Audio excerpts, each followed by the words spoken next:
Մեզ մոտ, ինչպես հայտնի է, թմրամիջոց օգտագործելը որպես այդպեսին քրեականացված չի, բայց քրեականացված է թմրամիջոցի պահելը։ Մարդիկ թմրամիջոցի կիրառումը ընկալում են որպես իրականությունից փախուստ։ Ընկել այդ ծուղակը, վերջ ինքը մարդ չի։ Մարդ եթե պատշաճ օգնություն չստանա, էլի շարունակելու է։ Միանշանակ շարունակելու է։ Անձը երբ որ մտնում է քրեակատարողական հիմնարկ, 100%-ով կարող է իր ապրելակերպը կարա փոխվի, կարճ ժամանակ ընդեղ անցկացնելուց։ Խիստ պատիժը ինքնին շատ դեպքերում ինքնանպատակ է լինում։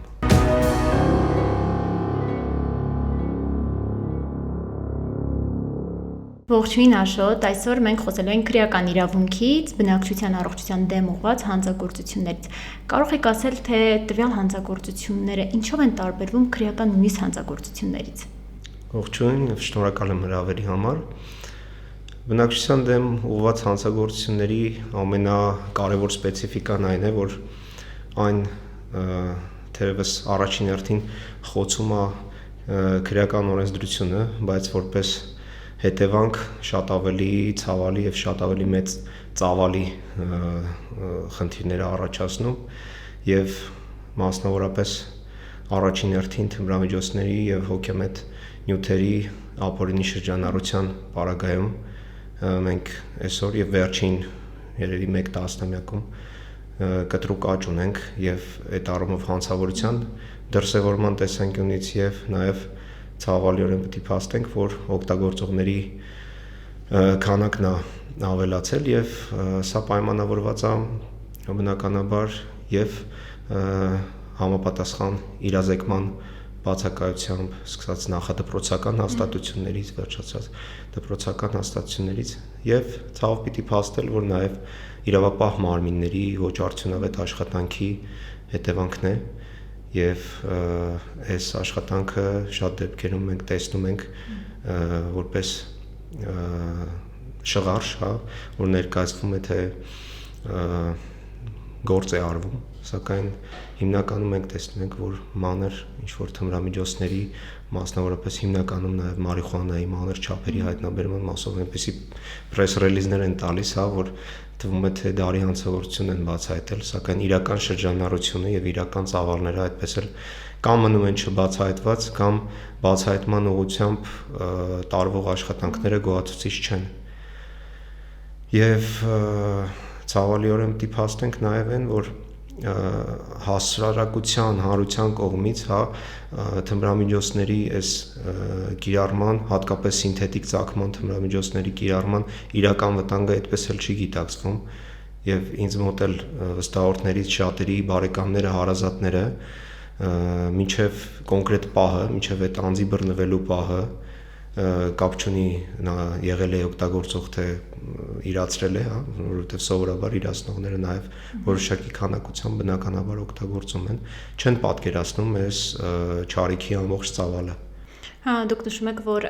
հիմնականում ամենամեծ վտանգը նախադպրոցական, դպրոցական տարիքից է, բայց այն հիմնական աղբյուրը, որ կա, վարույթ իրականացնող մարմինները կոպիտ ասած չեն ընկնում այդ անձանց կամ իրավաբանական անձանց կամ ֆիզիկական անձանց հետևից, որպեսզի կարողանան հասկանալ, թե որտեղից է ծագումը եկել։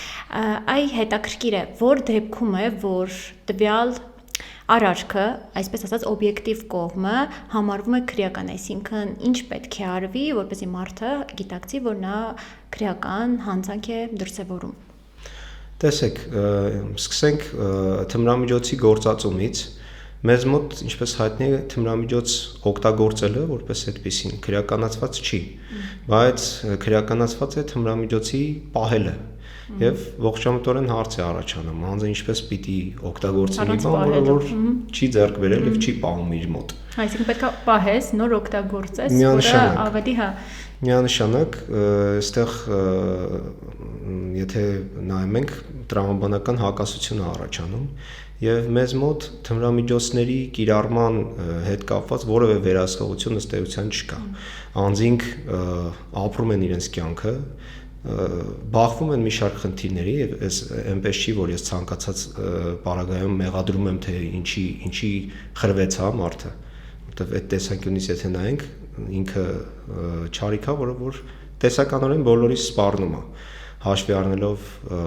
այն տենդենսները, որոնք տարածաշրջանում ու մեր երկրում կան, հաշվի առնելով օրինակ, հետ պատերազմական իրողություններ, որ մինչև այսօր դրսևորվում են եւ մարդիկ թմրամիջոցի կիրառումը ընկալում են որպես իրականությունից փախուստ եւ թմրամիջոցի կիրառման պարագայում շատերը չեն հասկանում, թե որտեղ է այն գիծը, որ արդեն առաջացնում է կախվածություն։ Եվ այս առումով շատ մեծ վտանգ կա, քանի որ նույն հասարակ թվում է թե անմեղ մարիխուանայի կիրառումը, որ իր կախվածության եւ անձի վրա ֆիզիկական ներգործության տեսանկյունից չի կարելի համեմատել առավել ծանր թմրատեսակների հետ, բայց այնուամենայնիվ անձը շատ հաճախ չի գիտակցում, թե ինչպես հատեց այդ սահմանը։ Շատ օգտագործելուց ի վերջո սկսելու է կախվածության մեջ։ Միանշանակ մարիխուանայի պարագայում ավելի շատ ինքը հոգեբանական կախվածություն է առաջացնում սկզբում, որովհետև նաև lifestyle-ի տեսանկյունից շատերը ասում են դե ծխում եմ, թմրում ա, ուղեղս հանգստանում եմ, սենց ինչ-որ, բայց ինքը չի հասկանում, իրականում ինքը ինչ մեծ աստիճանի վնաս է հասցնում, հենց թեկուզ այդ գիտակցության մթագնումով այն տեսանկյունից, որ ցանկացած անձ իր խնդրի լուծման համար պիտի առաջին հերթին ընդունի այդ խնդիրը եւ հետո նոր դրա դեմ պայքարի, բայց մեր հասարակությունում արդեն կան աղաղակող տենդենսներ այն առումով, որ անձը չի էլ որոշում, որ պիտի մի օր առերեսվի այդ խնդրի հետ, ինքը ընդհանրապես ասում է, լավ, դե բան կանեմ, կծխեմ, բան հայկական ժարգոնով սլենգով ասած, մի երկու ծուխ կտամ իմ համար sense հանգիստ բան, ու չի պատկերացնում, որ այդ իր ասած այդ երկու ծխից այն կողմ արդեն սկսվում է չարիքը ու այն իրականությունը, որ ինքը բախվելու պարագայում կամ շատ մեծ դժվարությամբ է հաղթարելու, կամ չի հաղթարելու ու անցում անելու արդեն այլ տեսակի թմրամիջոցների, հիմնականում սինթետիկ ծագման։ Որը առողջության համար շատ մեծ վտանգավորություն է ներկայացնում։ Այո, եւ այստեղ շատ հետաքրքիր է, որ մեզ մոտ օրենսդրական նախաձեռնություններ, չնայած որ խոստացան, բայց այդպես էլ չեղավ ոլորտը կարգավորող եւ նույն մարիխուանայի օրինականացման մասին երբ որ խոսում են, մի կողմից տրամաբանական է, որ պետքա սրերով ընդունվի եւ ես էլ սկզբունքորեն մինչեւ անմիջական այս ծավալներին բախվելը սկզբում քնչական ապարատում, հետո բնականաբար արդեն երբ որ փաստաբանությամբ եմ սկսել զբաղվել, արդեն պարզ էր ինչա կատարվում Հայաստանում, բայց մինչև այդ ծավալներին բախվելը կարող է թվա թե ոչ մի բան էլ չկա, սկզբունքորեն կարելի է մարիխուանան օրինականացնել եւ մարդը, որ էլեկտրոնային միջոցներով Telegram հավելվածից, Telegram շոփերից է օգտվում եւ գնում է, գոնե գիտի թե որտեղից, այդ հայտնի եվրոպական ասենք քաֆի շոփերից գիտի որտեղից կարող է գնել եւ ված գալու պարագայում կոպիտ ասած իմանա որտեղ է ինքը մունատ գալու։ Բայց վատ ապրանքի համար, բայց էլի այնուամենայնիվ ստեղ այլ նաեւ հոգեբանական մի ֆենոմեն կա, որ կարծում եմ բոլորին է հատուկ եւ մեր ժողովրդին էլ չի շրջանցում, դա հետեւյալն է։ Արգելված պտուղը միշտ քաղցր է։ Եվ ինչքան ավելի շատ բարեր է անձը հաղթահարում, հատկապես մանկապատանեկան այս տարիքում, եւ որ ռոմանտիկ է, արգելված ինչ-որ բաներ անելը, չգիտեմ, զենք պահելը, սառը զենք պահելը, թմրամիջոց օգտագործելը եւ այլն, ինչը մարդ ինչքան շատ բարերներ է հաղթահարում, այնքան ինքը ավելի շատ հաճույք է ստանում եւ օրինակ նույն մարիխուանայի օրինականացման պարագայում մեր երկրում շատ մեծ հավանականություն կա, որ ինքը դառնալու է սովորական եւ բացարձակ չհետաքրքրող որևէ բան։ Նույն կերպ ոնց որ օրինակ ԱՄՆ մի շարք նահանգներում կա, այդ անձինք մարիխուանան չեն էլ դիտարկում որպես թմրամիջոց։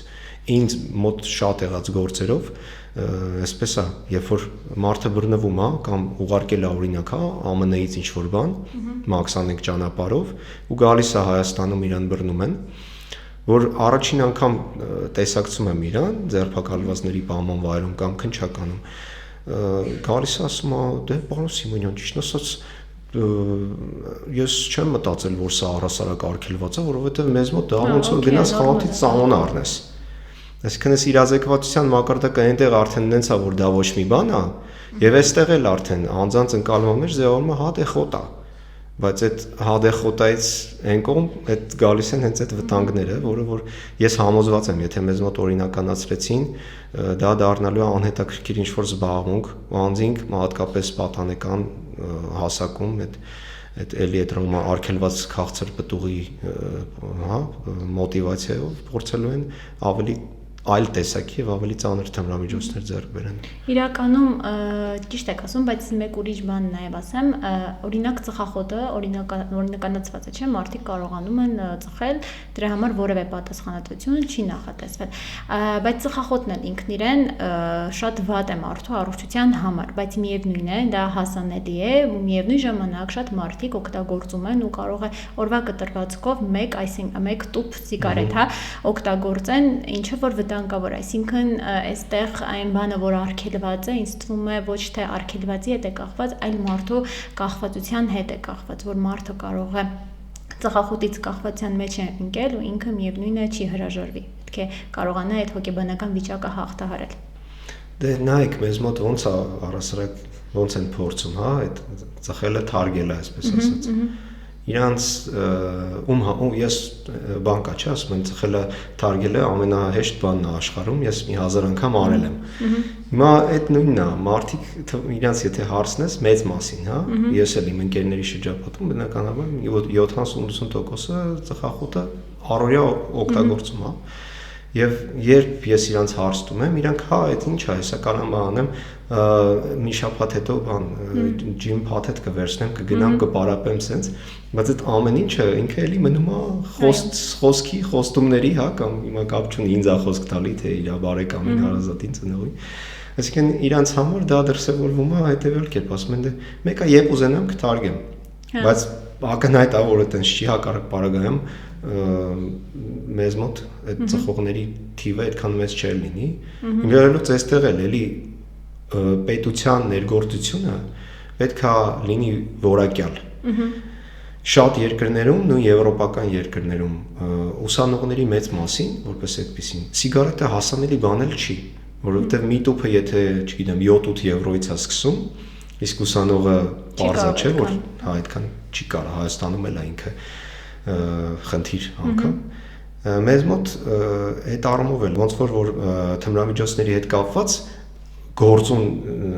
ներգործություն չի լինում, պետության միջամտությունը չի լինում արդյունավետ։ Նույնիսկ սիգարետի մասով կարանք ասենք, որտեղ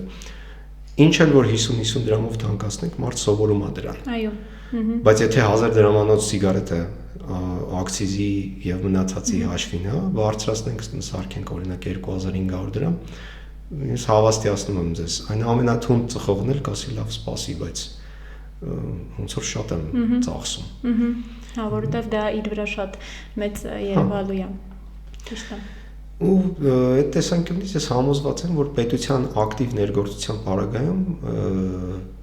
միանշանակ արդյունավետ է լինելու։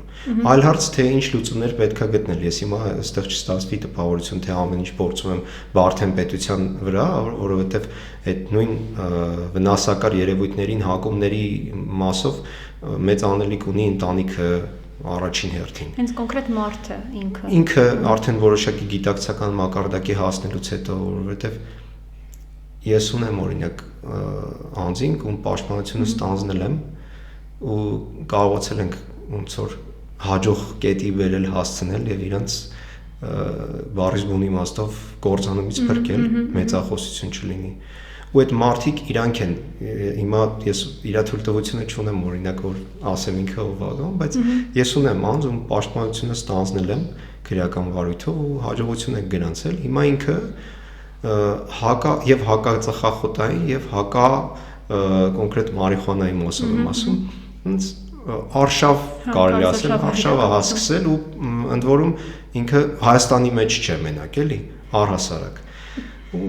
ես համոզված եմ, որ նույնիսկ ամենակոպիտ սխալը կյանքում բաստեղված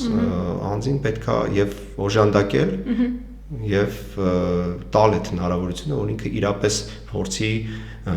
ուղղվել եւ ուղղել մնացածին նաեւ ինչի՞ չէ։ Ճիշտ է։ Իսկ տվյալ հանցագործությունների դեպքում ովքեր են համարվում սուբյեկտներ, ֆիզիկական անձինք, թե նաեւ իրավաբանական անձինք։ Տեսեք, թմրամիջոցների իրացումը ինքնին եւ աչքի ընկնում որոշակի լատենտայնությամբ, քանի որ իրենց բացահայտման շղթան շատ դժվար է լինում այդ կտրել, որովհետեւ մեկը մյուսի հետ կապված են եւ մեկը մյուսին ապահովագրում են եւ այս պարագայում շատ դժվար է լինում էլի հասնել նրան, որ ներառված բոլոր այդ օղակները բացահայտվեն, ցավոք սրտի sense խնդիր կա եւ կա նաեւ հակառակ պատկերը իրականում, երբ որ անձին բերում են ներկայացնում են նախաքննական մարմին, երբ որ ձերբակալվում է շատերը, ովքեր որ նույնիսկ օրինակ ընկերներ են, երկար տարիների չգիտեմ, դպրոցական տարիներ, ուսանողական տարիներ, շատերը հենց առաջին իսկ հնարավորության դեպքում փորձում են այնպես անել, որ իրանց վրայից գցեն այդ ամեն ինչը։ Դա էլ է մարդկային։ Իրականում դա մարդկային է, ու ես նես չեմ ասում, որ լավ արեցին, վատ արեցին, բայց որպես կանոն ֆիզիկական անձինք են բնականաբար ներգրաված, բայց այս սուբորդինացիան որոշակիորեն գործում է եւ մանավանդ Հայաստանում նույն Telegram հավելվածների միջոցով, երբ որ տեսնում ենք, որ իրացումների ուրեմն շղթա է բացահայտվում կամ բացահայտվում է գոնե օղակի մի մասը, օրինակ այդ նույն մեր լեզվով ասած այդ զակլատկա դնողները, ովքեր որ գնում են, շարում են այդ թմրամիջոցները որոշակի քանակությամբ։ Իրանցից հետո արդեն շատ հաճախ կապը խզվում է, որովհետեւ անգամ այդ թմրամիջոց շարողը, ով որ փաստացի իրացնում է եւ նպաստում է այդ իրացմանը, ինքը ամենաներքևի օղակում է, ինքը իրականում ամենախոցելին է, որովհետեւ ինքն է այդ սև գործը, այսպես ասած անում, ինքը տեղյակ չի լինում, թե ումից վերցրեց։ Մեխանիզմը հետեւյալն է, կապվում են իրանք, համեմատաբար իրանց պատկերացմամբ հեշտ գումար աշխատելու միջոց է, ընդ որում հաճախ նաև իրոք բավականին մեծ գումարներ է շրջանառվում եւ ասում են ուզում եմ աշխատել որոշակի այսպես ասած գումար են թողնում, այն անձի մոտումից որ պիտի վերցնեն դեպոզիտ, եթե կարելի ասել, կանխավճար դեպոզիտ ու հետո սկսում են արդեն իրանց աշխատանքը եւ իրանք այդ մարդուն չեն ճանաչում ու իրանց բռնվելու պարագայում նախաքննական մարմինը ինչքան էլ որ ես էլ իմ վստահորդներից էլ մարդիկ կան, որ այդ խնդրին բախվում են ու ասում են, հա, ես պատրաստ եմ համագործակցել, ես պատրաստ եմ ձեզ օգնեմ, բայց ինչ անեմ, եթե ես լավ 18, 20, 22 տարեկան ջահել մարդ եմ, ընդ որում այսօր ցավալիորեն պիտի նշեմ նաև աղջիկներն էլ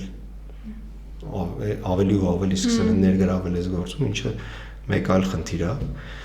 Ասում եմ, ինչ անեմ, ես ուզում եմ աջակցեմ, ես պատրաստ եմ, ես հասկանում եմ, որ ես վատ բան եմ արել, ես զղջում եմ, ու իրապես մարդկանց մեծ մասը, ովքեր որ առաջին անգամ, իրենց կյանքի ընթացքում դեռ երիտասարդ են, բերվում են բաժին, չեն էլ պատկերացնում այդ ինչա, որտեվ իրանք նույն, ասենք, մի բան որ անում են, չեն էլ բացում օրինակ նույն Google անում, ասենք, կամ չգիտեմ, ChatGPT-ով գրեն ինչ է հասնում այս արարքի համար մոտավոր Նրանք բացարձակ պատկերացում չունեն, իրենց թվում է կյանքը այնքան հեշտ է, ինչ ա եղել, պետք չի գիրք կարդալ, պետք չի որևէ հետաքրքրություն ունենալ, արեստ պետք չի, ինչ այսօր ով աշխատում, որ մենք աշխատենք։ Ու արդեն չեն պատկերացնում հետևանքները, ու երբ որ բախվում են դրան, արդեն իրանք էլ են այսպես ասած, փակողու առաջ կանգնում, այդ տուպիկը նեցա, որ չեն պատկերացնում ոնց կարելի է շրջանցել։ Այնպես որ ստեղ նաև բնականաբար պետքա եւ նախադպրոցական հաստատություններում եւ դպրոցում էլ խոսել դրա մասին։ Մեր հասարակությունում ցավոք սրտի շատ են տաբու թեմաները եղել,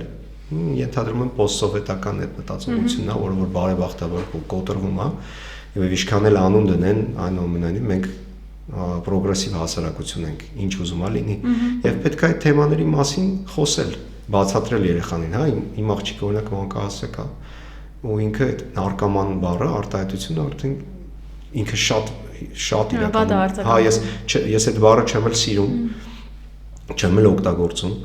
բայց ինքը լսել է թե հիմա դպրոցում թե դասարանում թե բակում միգուցե բայց իր մոտ այդ ներքին արդեն բանը կա որ պետքա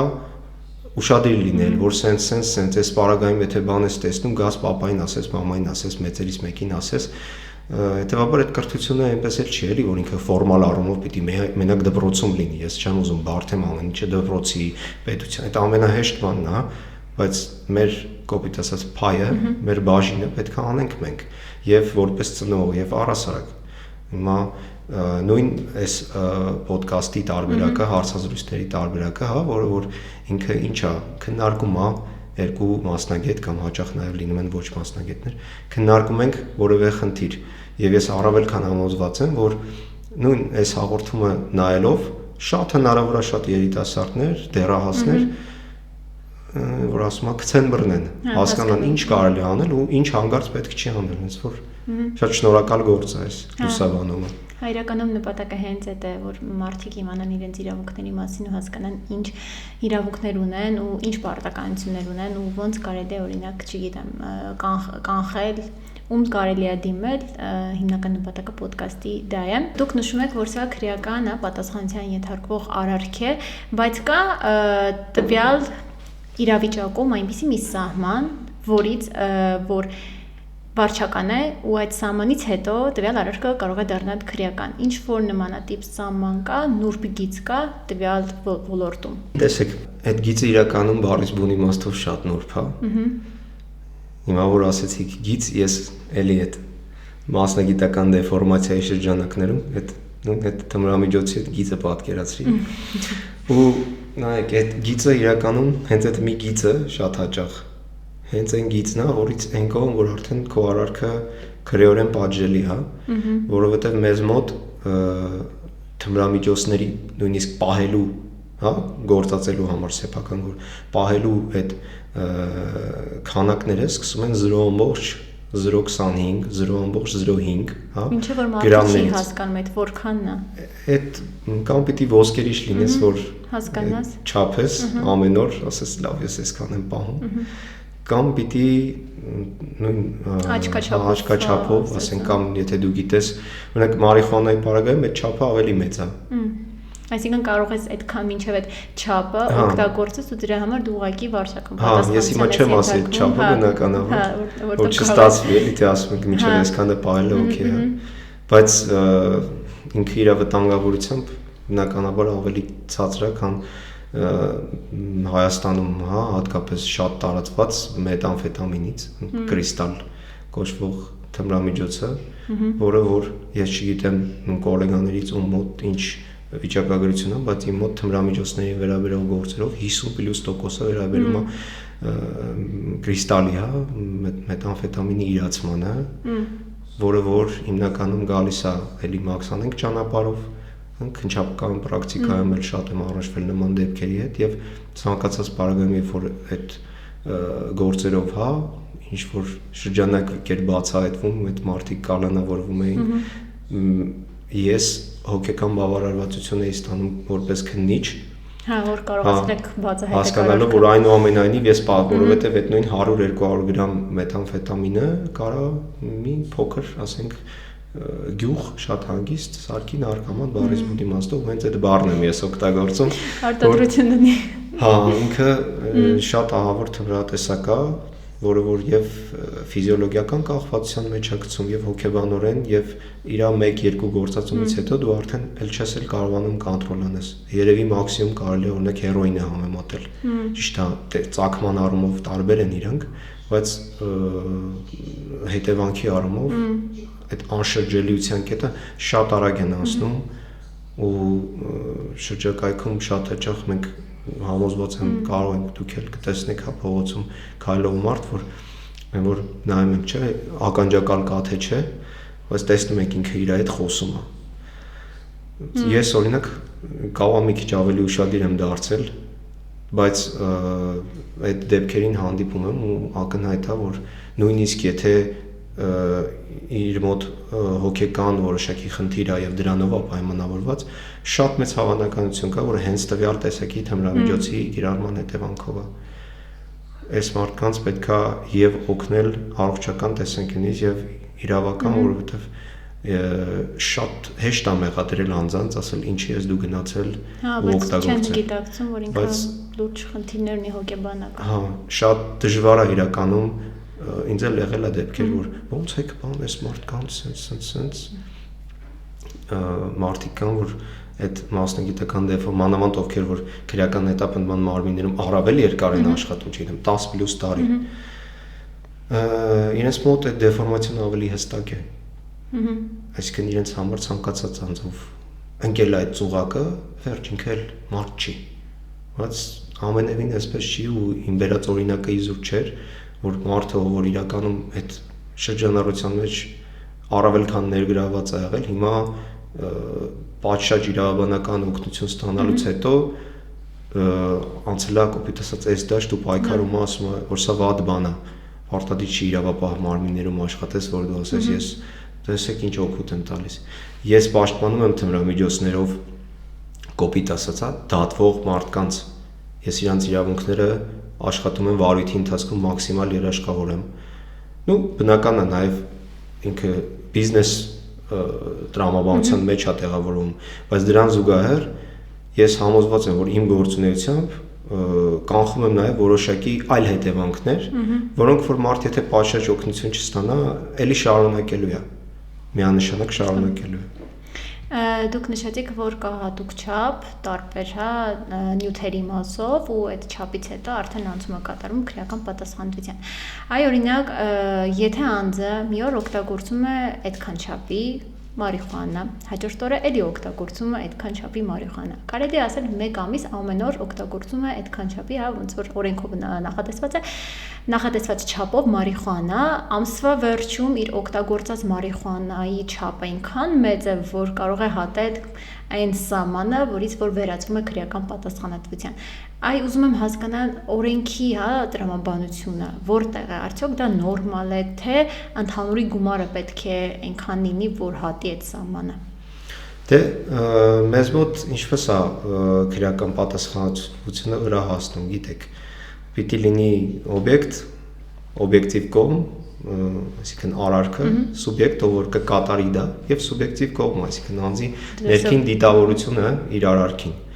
Բնականաբար ես անզգուշությամբ թմրամիջոց չեմ կարող պահել, անզգուշությամբ չեմ կարող իրացնել։ Լինում են դեպքեր, երբ անձը, օրինակ նույն, տաքսու վարորդ եւ այլն, իր կամքից անկախ ըստ էության թե նայենք բովանդակային առումով, ինքը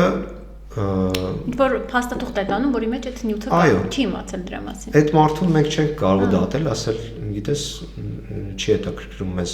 քեզ ասում էին առաքում արա, ինչի մի հատ չես բացել, որովհետև չի կարա բացի, չես կարա մեղադրես ինչի չի բացել, որովհետև սեփականության իրավունք կա, գործից կզրկվի բացի դրանից, պարզ է։ Այստեղ այդ ներքին մոտեցումն է շատ կարևոր ու առաջնային եւ չգիտեմ ցավոք սրտի թե բարեբախտաբար այդ փոքր չափերով եթե իր մոտ չի անմիջականորեն այդ ժամանակ այդ փոքր չափերով պահելու եւ օգտագործելու պարագայում ինքը էլի այդ քրեականի շեմը չի անցնի մի քանի անգամից հետո անցնում է նույնիսկ մարիխուանան էլի նույն դիտողի մոտ տպավորություն չթվա թե ես ակամայից ռոպագանդա եմ անում որ քիչ-քիչ ծխեք կամ մարիխուանան օքեյ է 3-4 անգամ այդ նույն, չգիտեմ, տարբեր ձևերով են օգտագործում, օրինակ կաթոցի չի, պետք է, ասենք, պարզա, որ այդ շեմը անցնելու է։ Բայց նաև պիտի թմրատեսակների, թմրամիջոցների հետ կապված գործերով պիտի նախաքննությունը հետևյալ կերպ գնա։ Ինչ է ուզեցել մարդը անի եւ ինչ է փաստացի ստացվել։ Եթե անձը իր կամքից անկախ ուղեբեռ տարել որտեղ բան կա, դու պիտի պարտավոր լինես որպես նախաքննական մարմին այնպես գործը քննել, որ այդ ամբողջ օբյեկտիվ իրողությունը բացահայտես եւ ոչ թե առաջնորդվես այն բանով, որ հա դե սա մոտը բռնվել է, հետևանքը կա, չափը կա, լավ, սա ուղարկենք դատարան, թող գնա կործանվի։ Որտեւ այս տրամաբանությամբ շատ ճակատագրեր հաստատ ընթացքում կործանվել են եւ ցավոք, եթե այդ տրամաբանությամբ քննվեն գործերը, ելի կշարունակվի այդ ճակատագրերի խեղումը։ Շատ կարևոր է հասկանալ, այս մարդը իրականում գիտակցել է, թե ինչ է անում, թե ոչ։ Մյուս կողմից ես համաձայն եմ նույն պաշտպանական մեխանիզմներում հաճախ փաստաբաններ օգտագործում ասում են դե չգիտեր, դե ինչ աներ, դե չէր կարա իմանար ու նախաքննական մարմնի քննչականի աշխատանքի ամբողջ բովանդակությունը հենց դրանում է լսել բոլոր կողմերին, հա, որպես օբյեկտիվ գնահատող, որովհետև քննչական մարմինը որքան էլ որ հանդիսանում է մեղադրանքի կողմ ըստ էության, այնուամենայնիվ նա պիտի գործի այնպես, ինչպես գործում է դատավորը, կամ պիտի գործի դատավորը, հա։ Բայց ցավոք մեզ մոտ այդ նախատրամադրվածությունը բռնված անձի, կասկածվող անձի նկատմամբ հիմնականում այն ուղղությամբ է, որ հա դե եթե արարք արել, ուրեմն սպասի մի հատ արագ մեղադրող ապացույցները բան անենք, հավաքենք, տանենք, կալանավորենք, հետո ընթացքում կերևա, հետո տեսնենք, կալանավորենք, տեսնենք, եթե պաշտպան կգա, կհասկանանք, տենանք ինչ ենք կարում անենք, եթե պաշտպան չի գա, ինչ ա 1-2 կերկարաձգենք կանանք։ Դատարանը կբավարարի, կտեսնի, որովհետև ցավով պիտի արձանագրեմ, որ դեռևս ոչ բոլոր դատավորներն են, հա, ամբողջությամբ հանդես գալիս որպես մարդու իրավունքի պաշտպանության երաշխավոր, բայց սա դատավորի համար պիտի ուղենիշային լինի, ինքը պիտի իմանա, որ եթե մի կողմում քննիչն ու դատախազն են, իսկ մի կողմում անպաշտպան եւ ծակոտված հագուստով եւ առանց փաստաբանի նստած մարդ, ինքը պիտի իմանա, որ առաջին հերթին նա այդ նստած մարդու պաշտպանն է։ Բայց իրողությունները մի քիչ տարբերվում են, ըստի ես այնուամենայնիվ խորհուրդ եմ տալիս հատկապես թմրամիջոցներին վերաբերող գործերով, երբ որ անգամ եթե կանչում են, հա, օրինակ սովորական այն որ զանգով շատ հաճախ ինչ է էլի ըստ էության այնպես չի որ եթե զանգեցին պիտի գնաս։ Հա, դա դասխալ պետք է այդ պրակտիկան կա ու ամեն դեպքում ես չեմ մեղադրում քննիչին, եթե քննիչը զանգում է ու գնում են, հա, եթե հետագայում խնդիր է առաջանում, կարելի է ճակերտավոր, հա, մեղադրել կամ հանդիմանել պաշտպանյալիդ, հա, կամ post factum իհարկե, որովհետև պիտի աշխատես ըստ եղածի։ Պետք է ընդհանրապես այդ բaragայում գնալ փաստաբանի ուղեկցությամբ, որովհետև դու երբեք չես կարող նախատեսել, թե ինչ իրավիճակ կարա վրա հասնի։ Շատ հավանական է քեզ կանչեն որպես վկա, բայց իրավիճակը այնպեսին լինի, որ քեզ մեղադրության մեղադրյալ են էլի դիտարկում։ Հատկապես կարող է այնպիսի ինֆորմացիա տաս, որը այդպես չէ, հա, շփոթմունքից ելնելով կարող է լրիվ սխալ տեղեկություն տաս, ինչը կարող է ի վնաս քեզ աշխատի։ Միանշանակ ճիշտ եք, այդպիսի դեպքեր շատ են լինում, երբ ցեյտնոտի մեջ ընկած, հոմոտ երբ որ այդ կենսագրություն չեն ունենում, հա, հետագից չեն ունենում հանցավոր, առաջին անգամ տարել են քննչական, առաջին անգամ դատարան, մարդը չգիտի ինչ է անգամ խոսում, կարող մի բան խոսի, հետագայում վերցնեն դա նույն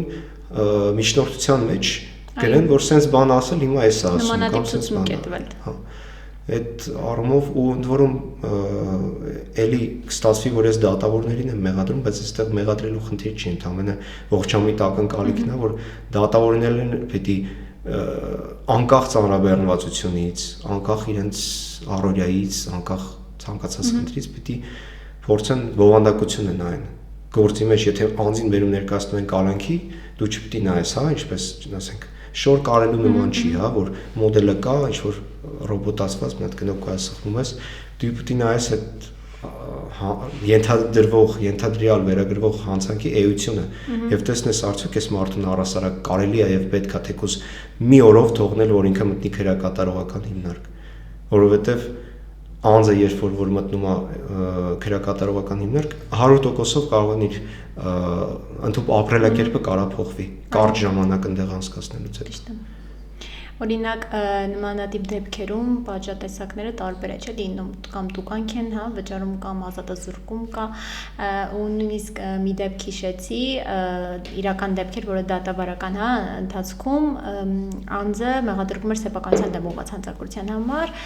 գողություն էր արվել ու դատավորը շատ հետաքրքիր հարցվեց, ասեց, եթե հիմա տվյալ քեզ ոնց որ ազատազրկում որպես պատիժ, հա, կիրառեմ, արդյոք դա տուժողի համար լավ կլինի, իրականում ես ինքս իմ կարծիքը հայտնեմ, որ նմանատիպ դեպքերում ոչ թե մարդը պետք է ազատազրկման, հա, պատիժ կրյալ, ինքը հակառակը պետք է գտնվի ազատության մեջ, աշխատի եւ այդ գումարը, աշխատած գումարը դա տուժողին, ինչի իմ կարծիքով ավելի հավասարակշիռ հա կլինի իր արարքի ու նաեւ հետագայում արարքի դիմաց հա հատուցելու մասով։ հիմա նույնն էլ այս դեպքում, երբ որ մարդուն պատիժ են նշանակում ազատազրկում, որպես այդպիսին գնում է, հա ձեր ասացի նման նստում է, հա կալանավայրում, որտեղ որ կարող է իր այլ տեսակի մարդիկ լինեն, ու ինքը ընկնի տվյալ մարդկանց ազդեցության տակ ու որպես այդպիսին ինքը չփոխվի։ Իսկ մենք ինչպես գիտենք, պատիժը ինքը ունի տարբեր, հա, նպատակներ, թե կանխարգելիչ բնույթ, թե նաև դաստիարակչական առումով է, ու այս մասով ուզում եմ ձեզ հարց տալ, թե ձեր կարծիքով նմանատիպ դեպքերը, որոնց համար կան նաև պատիժներ, ինքը որպես այդպիսին կանխարգելիչ բնույթ ունի, թե կամ պրակտիկայում ինքը ունեցել է կանխարգելիչ բնույթ, թե չի ունեցել։ Ես համոզված եմ, որ խիստ պատիժը ինքնին շատ դեպքերում ինքնանպատակ է լինում։ Հա։ Որովհետև երբ որ դու անձին պատժում ես, հա, կարելի է անգամ դաժե կարելի է երեխաների հետ կապված այդ նույն օրինակը բերել։ Երեխային կարող ես պատժել, ասել որ դու էս մի բան արեցիր, դու սրա համար պատժվում ես, որ էլ չանես։ Բայց նաև այդ պատժվելուն զուգահեռ, ու այդ պատիժը կրելուն զուգահեռ անձի մեջ կապ չունի տարիքը, որովհետև մենք ամեն մեկս մի քիչ էլ երեխա ենք մնում միշտ։ Անձի մեջ այդ ներքին այդ ռուսերեն լավ բառ կա աբիդան։ Հա։ Այդ աբիդան մնում է, որ ես տեսեք մի անգամ սենց բան արեցի, այս ինչ ձևի իմ հետ վարվեցին։ Ես կարծում եմ, որ նույն բնակչության դեմ ուղղված հանցատեսակներով շատ կարևոր է որոշակի շեղում անցում կատարել այս դասական խիստ պատիժներից եւ առասարակ ես հակված եմ նրան, որ նույն օրինակ հանրային աշխատանքները շատ ավելի պրոդուկտիվ են, շատ ավելի պրոդուկտիվ են, քան որ մարդուն ասում են լավ, դե ես մի բան արել ես, գնա 4 տարի, 8 տարի, 10 տարի, 12 տարի։ Ու էլի ոչ մի բան չի անում, պետության հաշվին ապրում, այո։ Ինքը կործանվեց, պետությունը իր սնունդը եւ մնացած բաները հոգում է, հա, վերջի ժամանակահատվածում այդ առումով որոշակի բարելավումներ կան, բայց նաեւ կա նաեւ խայտարակ